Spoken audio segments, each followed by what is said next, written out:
My name is Scarlett Anderson, and 3 years ago, my parents told me something I never thought I would hear. As long as you stay with that poor man, you are no longer our daughter. At first, I thought they were angry and would calm down after a few days. They never did. And the day my younger sister got married, they made sure I knew exactly how little I meant to them. If you've ever been judged because of money instead of your heart, then you'll understand exactly how this story feels. I grew up in Chicago, Illinois, in a family that cared about one thing more than anything else: status. My father, Richard Anderson, owned a successful construction company. My mother, Jennifer Anderson, spent her life trying to impress wealthy relatives and friends. To them, appearances were everything. My younger sister, Chloe, was always treated like a princess because she followed every rule they made. I was different. I believed happiness mattered more than money. During my final year of college, I met Ethan. He wasn't rich. He didn't drive an expensive car. He didn't wear designer clothes. He worked long hours at a small repair shop while studying business at night. But he respected me. He supported my dreams, and for the first time in my life, I felt truly loved. When I told my parents I wanted to marry Ethan, they laughed. My father looked at me and said, "Do you really expect us to accept a man who can't even provide the lifestyle you grew up with?" My mother added, "People will laugh at this family if you marry someone like him." I tried everything to change their minds. I explained that Ethan was hardworking, honest, and ambitious. But they never cared about his character. All they saw was his bank account. A few months later, Ethan proposed. Without hesitation, I said yes. The happiest day of my life became the saddest day of my family's history. When my parents found out we had planned a simple wedding without asking for their permission, my father exploded with anger. He stood in front of everyone and shouted, "If you marry him today, don't ever call us your family again." I waited, hoping they would stop me because they loved me. Instead, they turned around and walked away. That was the last time I saw my parents. I married the man I loved with only a handful of close friends beside us. We had no expensive decorations, no luxury hotel, no family photos, just two people promising to build a better future together. As we left the ceremony holding hands, Ethan looked at me and quietly said, "One day they'll realize they didn't lose us because we were poor. They lost us because they chose pride over love." At that moment, I didn't know how true those words would become. The first year of our marriage wasn't easy. Ethan and I rented a tiny one-bedroom apartment on the south side of Chicago. The roof leaked whenever it rained, our furniture came from thrift stores, and some nights we shared one meal because that was all we could afford. But there was one thing we never ran out of: hope. Every morning, Ethan left before sunrise to work at the repair shop, and I worked as a customer service representative during the day. At night, we sat together with notebooks, laptops, and cups of cheap coffee, dreaming about starting our own business. "We won't stay here forever," Ethan would always say with a smile. And somehow, I believed him. While we were fighting to build our future, my family acted as if I no longer existed. No birthday calls, no holiday messages, not even a simple, "How are you?" It hurt, but I kept telling myself that one day they would forgive me. Then, almost 3 years later, my phone rang. The caller ID showed my cousin, Megan. I answered with excitement, thinking she might finally have good news. Instead, she hesitated before speaking. "Scarlett, I didn't know if I should tell you this." "What happened?" "Chloe's wedding is next Saturday." I smiled for a second. "My sister's getting married?" "Yes. I never got the invitation." There was a long silence. Then Megan quietly said, "Scarlett, your parents told everyone not to invite you." I felt my heart sink. "What do you mean?" They said, "If you show up with your husband, you'll embarrass the family because he's poor. They don't want their wealthy guests asking questions." I couldn't speak. My own parents were ashamed of me, not because I had done something wrong, but because the man I loved wasn't rich. That night, I told Ethan everything. He sat beside me without saying a word. After a few moments, he gently held my hand. "I'm sorry," he whispered. I shook my head. "No, you have nothing to apologize for. They're insulting me because of money." Ethan looked into my eyes. "Scarlett, don't cry over people who measure your worth with a bank account." "But she's my sister." "I know. I always imagined I'd be there on her wedding day. He pulled me into a hug. We'll build a life so meaningful that one day they'll regret treating you this way. The next morning, I tried calling my mother anyway. She answered after several rings. Mom! Before I could say anything else, she interrupted me. Why are you calling? I just found out Chloe is getting married. So? I wanted to congratulate her. You don't need to. I'd like to come. Her voice turned cold. Scarlett, don't make this difficult. I miss all of you. You stopped being part of this family the day you married Ethan.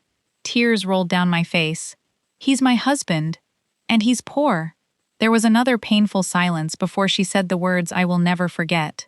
If you come to the wedding, security has instructions to remove both of you immediately. Then, she hung up. I stared at my phone for several minutes. I wasn't angry anymore. I was heartbroken. That evening, Ethan came home carrying a small notebook. He placed it on the table. What's this? I asked. Our business plan. I looked at him, confused. He smiled. We can't control how your family sees us. But we can control our future. For the first time in weeks, I smiled. At that moment, I made myself one promise. I would never beg for my family's love again. Instead, I would build a life so successful that they would remember the daughter they chose to throw away. The morning of Chloe's wedding, I didn't cry. I didn't drive past the venue. I didn't call anyone.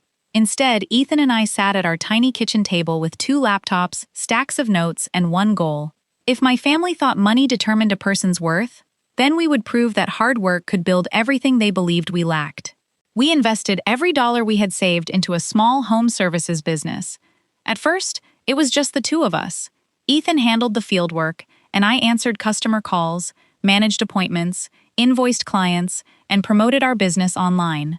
Some weeks we barely made enough to cover rent. Other weeks, customers canceled at the last minute, leaving us wondering how we'd pay the bills. There were nights when I questioned everything. Maybe my parents were right, I whispered one evening. Ethan looked at me firmly. No, being poor today doesn't mean we'll be poor forever. We just have to keep going. Those words became our motto. We woke up before sunrise and worked until late at night. While others spent weekends relaxing, we spent ours meeting clients, improving our service, and learning new business skills. Slowly, things began to change. One satisfied customer recommended us to another, then another. Within a year, we had hired our first employee. A few months later, we hired 3 more. Our tiny apartment was replaced by a modest but comfortable home. For the first time since our wedding, I felt peace. Not because I had become wealthy, but because I had built something with the man everyone had underestimated. One afternoon, while reviewing new client requests, I received a message from my cousin Megan. Scarlett, I saw your company's website. Is that really your business? Everyone's talking about how fast it's growing. I smiled and replied, Yes, Ethan and I built it together. She responded almost immediately. Your parents know about it too, but they pretend they don't care. I wasn't surprised. People who refuse to admit they're wrong often stay silent the longest. Another year passed. Our business expanded into neighboring cities. We moved into a beautiful house. Not a mansion, but a home we were proud of, because we had earned every brick of it ourselves. One evening, as Ethan and I stood on the back porch watching the sunset, he took my hand. Do you remember what I told you on our wedding day? I smiled. You said one day they'd regret choosing pride over love. He nodded. I think that day is getting closer. At that moment, neither of us knew that the phone call we were about to receive would change everything. 3 days after that conversation with Ethan, my phone rang. The caller ID froze me in place. Dad. For 3 years, he had never called. Not on my birthday, not on Christmas, not even once. Now, suddenly, he wanted to talk. I looked at Ethan. He nodded quietly. The choice is yours. I took a deep breath and answered, Hello. There was silence for a few seconds. Then I heard my father's voice. Scarlett. It sounded older than I remembered. We need to talk. Not I miss you. Not how have you been. Just, we need to talk. I calmly replied, What do you need? He cleared his throat. Your mother and I would like to see you. I asked the question that had been waiting in my heart for years. Why now? Another long silence. Finally, he answered, We've heard your business is doing well. At that moment, everything became clear. They hadn't called because they missed their daughter. They had called because they had heard about my success. I smiled bitterly. I'll think about it. Before he could say anything else, I ended the call. That evening, Ethan found me sitting quietly on our porch. You talked to your dad? Yes. How did it go? They don't want their daughter back. They want the successful business owner. Ethan didn't speak. He simply sat beside me. After a while, he said, if you decide to meet them, do it for yourself, not because you owe them anything. A week later, I agreed to meet them, not because I wanted revenge, but because I wanted closure. We chose a quiet restaurant in downtown Chicago. When Ethan and I walked in, my parents were already sitting at a table. For a moment, it felt like time had stopped.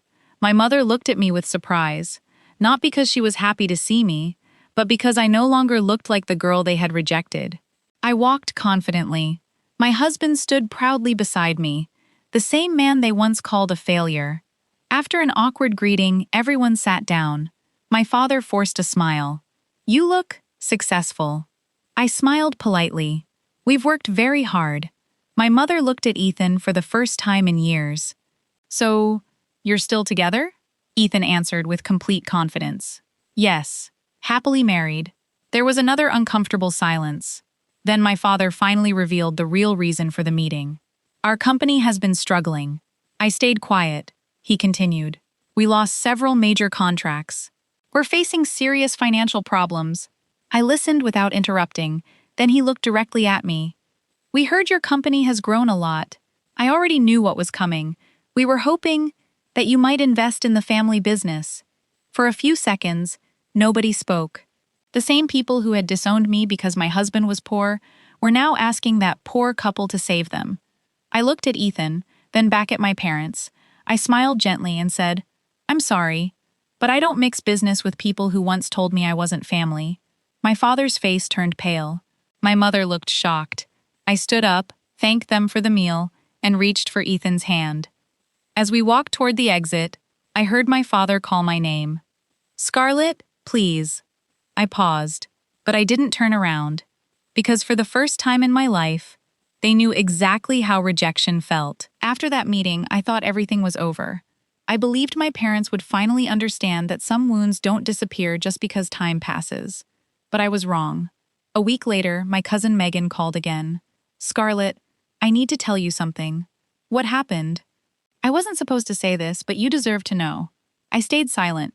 The day of Chloe's wedding, she actually wanted you there. I frowned. What do you mean? Megan sighed. She begged your parents to invite you.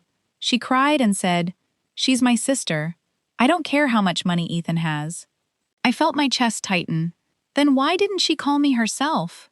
Because your father took her phone. I couldn't believe what I was hearing. Megan continued. He told her that if she contacted you, he wouldn't pay for the wedding. I closed my eyes. So, it wasn't Chloe. No, it was your parents. For years, I had blamed my sister too.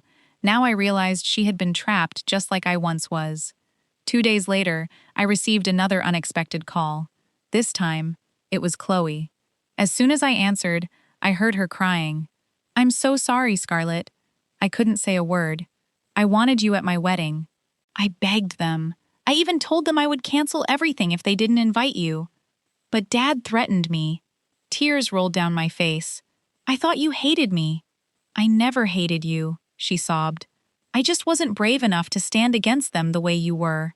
For the first time in years, the two of us cried together, not because of the past, but because we had both lost so many precious years. A few weeks later, Chloe asked if she could visit. When she arrived, Ethan welcomed her warmly. She looked around our home in amazement. This is beautiful. I smiled. Thank you. She looked at Ethan and quietly said, I owe you an apology too. Ethan smiled. You don't owe me anything. Yes, I do.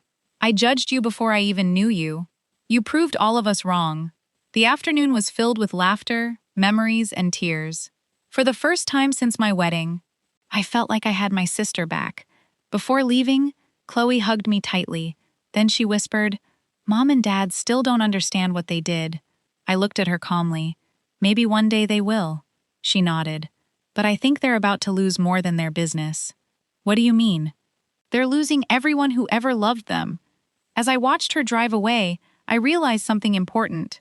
Success hadn't changed me. It had simply revealed everyone's true character. And deep inside, I knew my parents would come back one last time. Not because they loved me, because they had no one else left. A month passed after Chloe's visit. Life finally felt peaceful. Our company had expanded into 3 cities across Illinois, and Ethan and I were busy opening a new office in Milwaukee, Wisconsin. For the first time in years, I wasn't thinking about my parents anymore. Then, one rainy afternoon, there was a knock on our front door. When I opened it, I froze. Standing on my porch were my father and mother. They looked completely different. My father, Richard, who had always worn expensive suits, was dressed in a simple jacket. My mother, Jennifer, looked exhausted. The confidence they once carried was gone. For a few seconds, none of us spoke. Finally, my father lowered his head. "Scarlett, may we come in?" I looked at Ethan. He gave me a small nod. I stepped aside. "Come in." They quietly entered the house. My mother looked around. Every detail reflected years of hard work. The beautiful living room, the family photos on the wall, the business awards. None of it had been given to us. We had earned it. After everyone sat down, the silence became almost unbearable. Then my father took a deep breath. "I owe you an apology." Those were words I had waited years to hear, but they didn't erase the pain. He continued, "I thought money was everything. I believed status made a family respectable. I was wrong." My mother began to cry. We pushed away the daughter who loved us the most. I'll never forgive myself for what we did. I listened quietly, not interrupting, not arguing, just listening. Then my father said something that broke my heart. "The day of Chloe's wedding, when security told us you never came, I felt relieved. But when I saw every family taking pictures together, I realized one chair would always be empty. Your chair." Tears filled my mother's eyes. I kept pretending I didn't care. But every birthday, every Christmas, I wondered where you were. I looked at them calmly. "If you missed me so much, why didn't you call?" Neither of them had an answer. Because there wasn't one. After a long silence, my father stood up. He slowly walked toward Ethan, the same man he had once called worthless. With tears in his eyes, he said, "Ethan, I judged you without knowing you. I thought being rich made me better than you. But you gave my daughter the love I never did. I'm sorry." Ethan stood up and shook his hand. "I accepted Scarlett as she was. I just wish you had done the same. No anger, no insults. Just honesty." My father nodded, unable to hold back his tears. Before leaving, my mother looked at me. "We don't expect you to forgive us today. We only ask for one chance, to be part of your life again." I walked them to the door. Before they left, I quietly said, "I can't change the past, and neither can you. But if you truly want a relationship with me, it has to be built on love, not money." Both of them nodded. As they drove away, Ethan wrapped his arm around my shoulders. "So, how do you feel?" I looked at the sunset and smiled softly.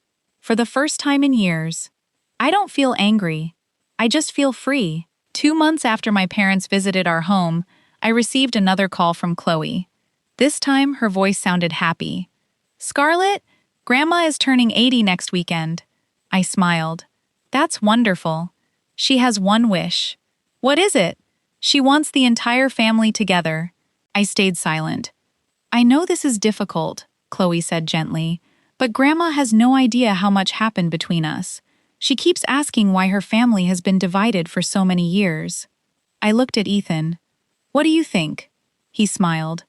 "If you go, go because of your grandmother, not because of anyone else." I nodded. "You're right." The following Saturday, Ethan and I drove to my grandparents' house outside Chicago. As soon as we walked inside, the room became completely silent. The relatives who had ignored us years ago were now staring at us. Some recognized Ethan, others recognized our company from local news and business magazines. Whispers filled the room. "That's Scarlett. Isn't she the one who started that successful company? I heard they employ more than 100 people now. Her husband built it with her." The same people who once laughed at us were now speaking about us with admiration. Then my grandmother slowly walked toward me. She wrapped her arms around me and began to cry. "My beautiful granddaughter, I've missed you so much." I hugged her tightly. "I missed you too, Grandma." She looked at Ethan and smiled warmly. "So, this is the young man who never stopped protecting my granddaughter." Ethan smiled respectfully. "It's an honor to finally meet you." Grandma held both of our hands. "I don't care how much money you have. I only care that you make each other happy." Those simple words meant more to me than any apology. During dinner, the atmosphere was quiet. Nobody knew what to say. Finally, one of my uncles stood up. "Scarlett, I owe you an apology. I believed the rumors your parents spread about you. I never even asked for your side." Another aunt nodded. "So do I. We judged you because we thought choosing love over money was a mistake." One by one, more relatives apologized, not because we had become successful, but because they finally understood how unfairly we had been treated. Then my father stood up in front of everyone. His hands were shaking. "I want all of you to hear this. The biggest mistake of my life wasn't losing my business. It was losing my daughter." He looked directly at Ethan. "And I almost lost the best son-in-law I could have asked for." The room fell silent. My mother wiped away her tears. "I spent years worrying about what strangers would think. I forgot that family should never be measured by wealth." My father turned to me. "Scarlett, you don't have to answer today, but I hope one day you'll truly call us Mom and Dad again." I looked around the room.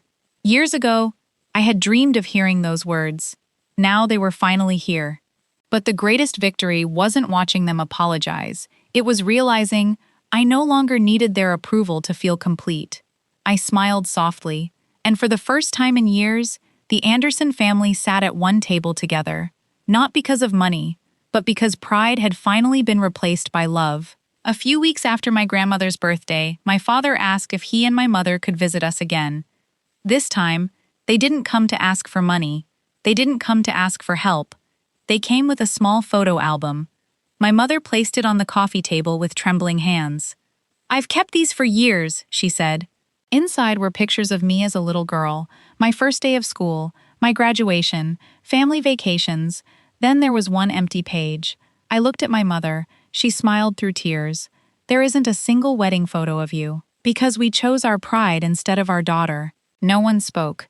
My father quietly said, "If I could go back, I would walk you down the aisle myself." Those words broke something inside me. For years, I had imagined hearing an apology, but now that it was finally here, I realized I wasn't carrying anger anymore. I was carrying peace. I reached across the table and held my mother's hand. "I can't change what happened, and neither can you. But if we're going to be a family again, we leave the past where it belongs." Both of them nodded with tears in their eyes. From that day on, things slowly changed. We started having dinner together once a month. My parents got to know Ethan, not as the poor man they had judged, but as the kind, hard-working husband who had stood beside me through every struggle. They watched our business continue to grow. But what impressed them most wasn't the success. It was the way Ethan treated everyone with respect, no matter who they were. One afternoon, my father quietly admitted, "You became successful because you never forgot your values." I had money, but I forgot mine. Months later, our company celebrated another major milestone. We opened our 5th office, creating jobs for dozens of families. At the opening ceremony, a reporter asked me, "What motivated you to work so hard?" I smiled and answered, "Being rejected taught me something important. You can lose money. You can lose opportunities. You can even lose people. But if you refuse to give up on yourself, you can rebuild everything."